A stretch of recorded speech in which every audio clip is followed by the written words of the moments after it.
자, 구약성경 1307페이지로 가겠습니다. 1307페이지 스바냐서 2장 1절에서 3절까지의 말씀입니다. 구약성경 1307페이지 스바냐서 2장 1절로 3절까지의 말씀, 우리 하나님의 말씀 같이 보도록 하겠습니다. 자, 찾으셨으면 우리 1절부터 3절까지의 말씀 같이 한 목소리로 읽겠습니다. 시작. 수치를 모르는 백성아, 모일지어다, 모일지어다. 명령이 시행되어 날이 겨같이 지나가기 전, 여호와의 진노가 너희에게 내리기 전, 여호와의 분노의 날이 너희에게 이르기 전에 그리할지어다. 여호와의 규례를 지키는 세상의 모든 겸손한 자들아, 너희는 여호와를 찾으며 공의와 겸손을 구하라. 너희가 혹시 여호와의 분노의 날에 숨김을 얻으리라. 하나님의 말씀입니다. 아멘. 자, 이 스바냐 선지자, 숨겨주신다, 그런 뜻이에요. 스바냐라는 뜻이. 그런데 내용은 정말 너무너무 무시무시한 내용이 이 스바냐서 안에 담겨 있습니다. 이 스바냐 선지자는 다른 선지자와 달리 그 선지자의 그 배경이, 이 사람이 어떤 사람인가가 아주 잘 명확하게 표시가 되어 있어요. 1장 1절에 보시면 스바냐가 어떤 인물인지 나와 있습니다. 아몬의 아들 유다왕 요시아의 시대에 스바냐에게 임한 여호와의 말씀이라. 스바냐는 히스기야의 현손이요 아마랴의 증손이요 그다랴의 손자요 구시의 아들이었더라. 쉽게 말해서 히스기야 왕의 4대 손입니다. 그러니까 그냥 일반적인 선지자가 아니고 왕족 출신이었어요. 게다가 하나님의 말씀을 받은 그런 선지자였어요. 보통 선지자는 어떤 사람인지 배경이 잘 나타나 있지 않아요.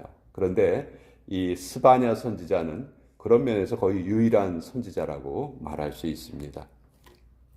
자, 이 스바냐의 족보가 이렇게 정확하게 잘 기록되어 있는 것은 요시야 왕과 기록되어 있기 때문에 그래요.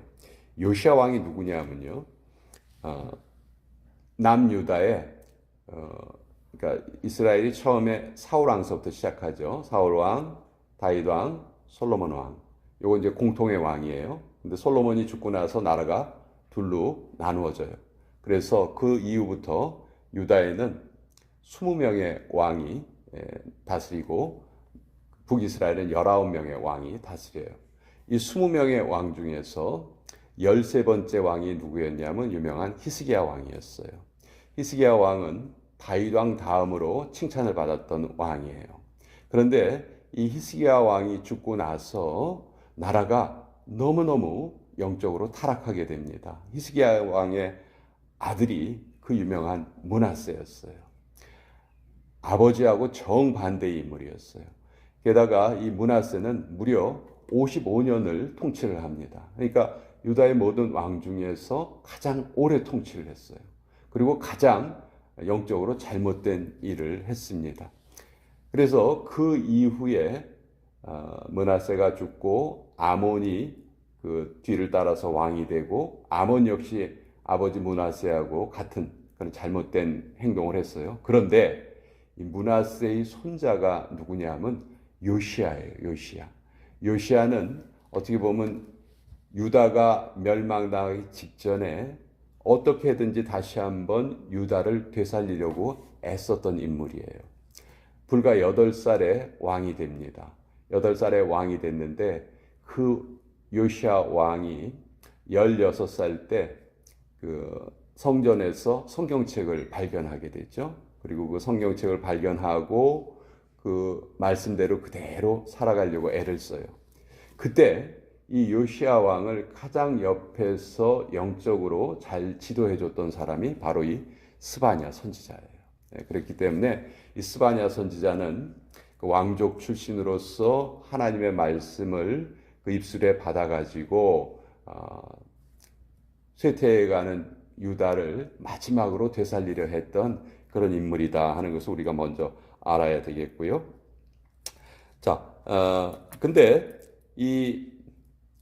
오늘 그 스바냐서의 메시지를 보면 1장에 보면은 전 세계에 하나님의 심판이 임할 것이다. 그리고 2장에 보면은 유다의 주변 나라들의 하나님의 심판이 임할 것이다. 그리고 3장에 보면은 유다에게도 하나님의 심판이 임할 것이다. 그러나 남은 자들은 반드시 하나님께서 그들을 구해 주실 것이다. 그래서 스바냐서 3장 17절은 아마 스바냐서라는 이 책의 이름은 기억하지 못하시는 분들이 많이 계실지 모르겠지만 스바냐서 3장 17절의 말씀은 아마 여러분들 잘 기억하고 계실 거예요. 너의 하나님 여호와가 너를 기뻐하시나니, 우리 복음성가 가사에도 있죠.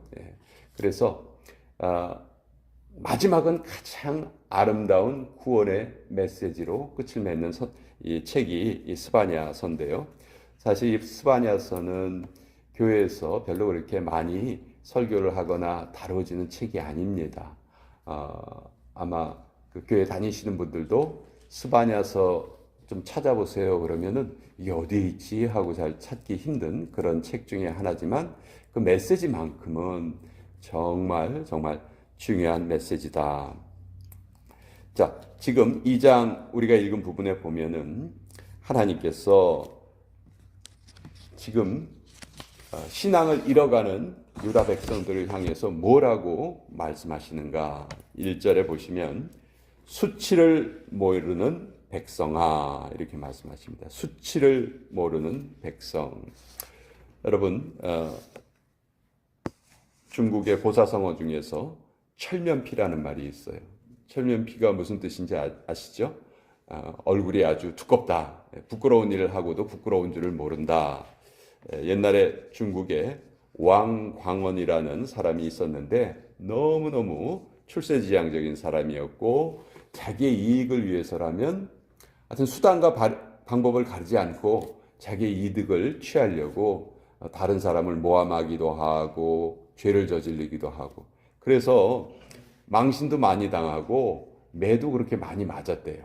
그런데도 조금만 지나면 또 옛날 버릇을 그대로 행하고, 그러니까 사람들이 나중에 그 사람을 부르기를 뭐라고 불렀냐면, 야, 저 왕광원의 얼굴 가죽 두께는 10판의 그 쇠와 같다.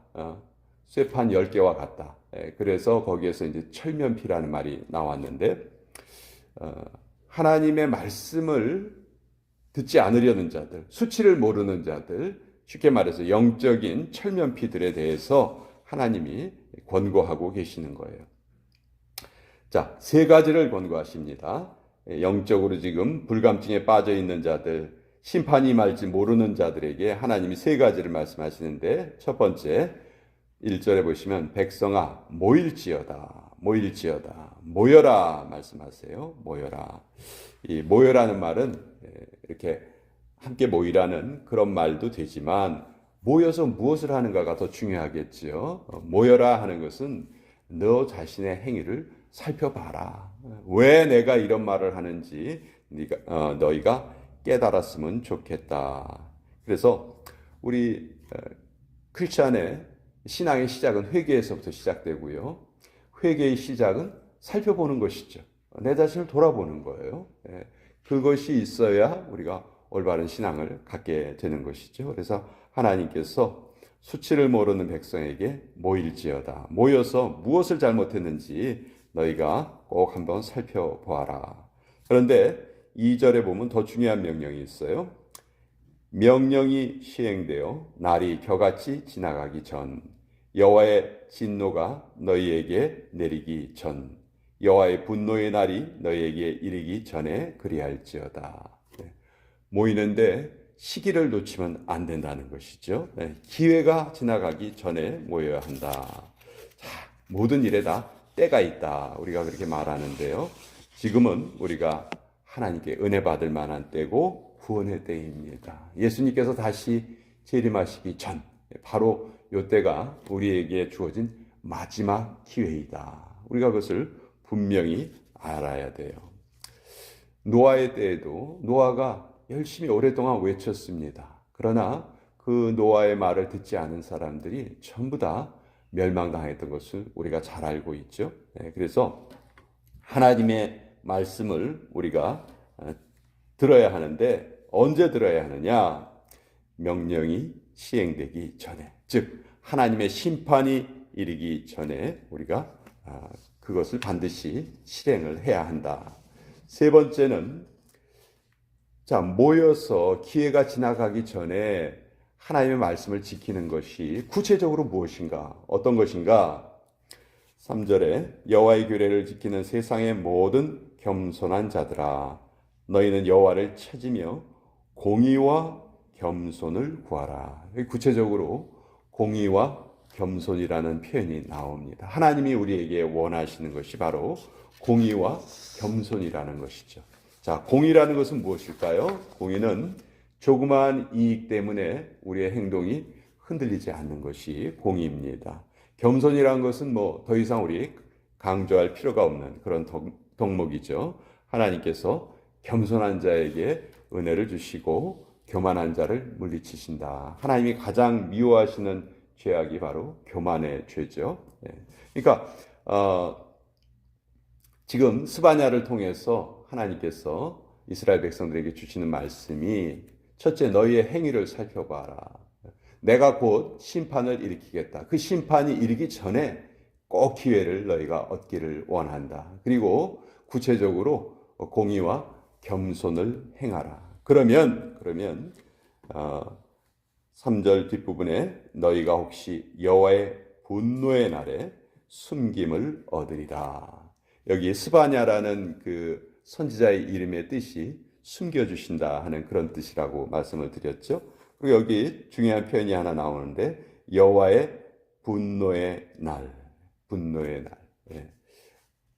여호와의 분노의 날은 여호와의 날이라는 표현으로도 많이 사용이 되고요. 신약 성경에서는 주의 날이라는 표현으로 사용이 됩니다. 하나님께서 최종 심판을 하시는 날. 다시 말하면 예수님께서 다시 이 땅에 재림하시는 날. 모든 악이 다 해결되고 심판받는 날. 여러분, 하나님의 진노가요. 역사를 살펴보면, 이스라엘 역사를 살펴보면 참 우리가 어떤 때는 답답할 때가 참 많죠. 수백 년 동안 하나님께서 선지자를 보내셨어요. 특별히 나라가 어지러울 때 하나님께서는 더 많은 선지자를 보내셔서 이들을 깨우시려고 합니다. 근데 결국은 이들이 하나님의 말씀을 제대로 지키지 않고 징계를 받고 또 나라가 망하는 것을 우리가 보게 되죠. 자, 그때 하나님의 마음이 어떠하셨을까? 우리 한번 상상을 해봅시다. 얼마나 하나님의 마음이 아프셨을까? 자, 오늘도 이 세상에는 80억의 인구가 살아간다고 합니다. 그 80억의 인구가 살아가지만 그 80억의 인구의 대부분이 오늘 하루를 뭘 하면서 지낼까요? 아마 하나님이 영적으로 위에서 감찰하신다면 80억의 인구의 대부분이 아마 열심히 죄를 지으면서 살아갈 것입니다. 우리가 알지 못하는 그 수없이 많은 죄가 저질러질 것이고 하나님은 그것을 다 알고 계실 것이고 또 그것 때문에 마음이 아파하시겠죠. 자, 그러면 그 하나님이 복을 내려주실 때에는 즉각적으로 내려주시지만 진노를 내리실 때에는 하나님이 계속 오랫동안 참으세요. 참으시다가 나중에 최후의 진노를 내리시죠. 그러면 그 하나님이 그 지금까지 저질러진 수없이 많은 그 죄악들에 대해서 참으시다가 그 하나님의 그 진노가 계속 쌓여가겠죠. 쌓여가서 최후의 순간에 그 진노가 폭발할 텐데 그 최후의 진노가 쌓이는 곳이 바로 영적인 지옥입니다. 그러니까 우리는 절대로 하나님의 진노를 받아서는 안 돼요. 우리가 이 세상을 살면서 제일 중요한 것이 바로 그것이에요. 이 땅에서의 삶을 아무리 편안하게 보냈다 할지라도 그 사람이 결국 하나님의 진노를 받게 될 것이다 하면 그 진노는 그냥 우리가 화가 나서 화를 내는 그런 정도의 진노가 아닙니다.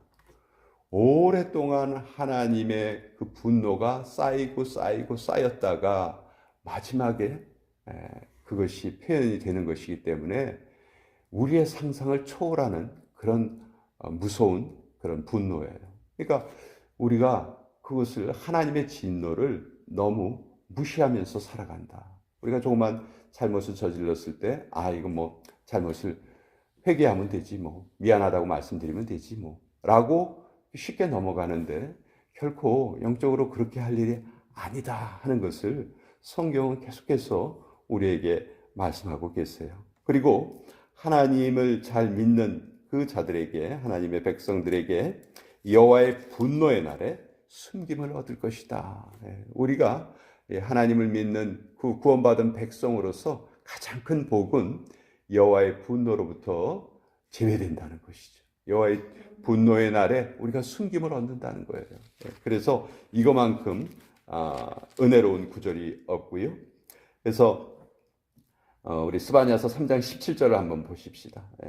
하나님의 분노로부터 숨김을 얻은 자들, 공의와 겸손을 찾는 자들, 이 자들에게 하나님이 가장 아름다운 사랑의 고백을 또 해주세요. 너무너무 은혜로운 구절이죠. 너희 하나님 여호와가 너희 가운데에 계시니 그는 구원을 베푸실 전능자이시라. 그가 너로 말미암아 기쁨을 이기지 못하시며 너를 잠잠히 사랑하시며 너로 말미암아 즐거이 부르며 기뻐하시리라 하리라.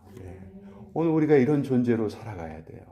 이 세상에 수없이 많은 사람들이 살고 있지만 대부분 하나님을 외면하고 하나님의 말씀을 지키는 것을 아예 생각도 못하고 살죠. 그냥 나 좋은 대로 사는 거고 돈 벌기 위해서 사는 거고 쾌락을 위해서 사는 것이고 오늘의 삶이 지나면 내일은 없다라는 생각으로 살고 있어요. 그러나 우리 하나님의 백성들은 그렇게 살아서는 안 되죠. 그렇게 산다면 하나님께 기쁨을 드리지 못하는 거예요. 그래서 오늘도 우리는 공의를 행하고 또 겸손하게 하나님의 은혜를 구하면서 살아야 한다. 이 스바냐서는 우주적인 대심판을 우리에게 알려줍니다. 스바냐서의 메시지의 가장 중요한 메시지는 하나님은 반드시 심판하신다는 거예요. 그리고 우리는 그 심판으로부터 반드시 면제되어야 한다. 그리고 그 길은 하나님께서 유일한 하나의 길을 우리에게 알려주셨죠. 예수님을 믿고 예수님을 의지하고 항상 성령님과 함께 동행하면서 살아가는 것이다. 오늘 이 스바냐서의 말씀 또 여러분과 함께 나누어 보았습니다.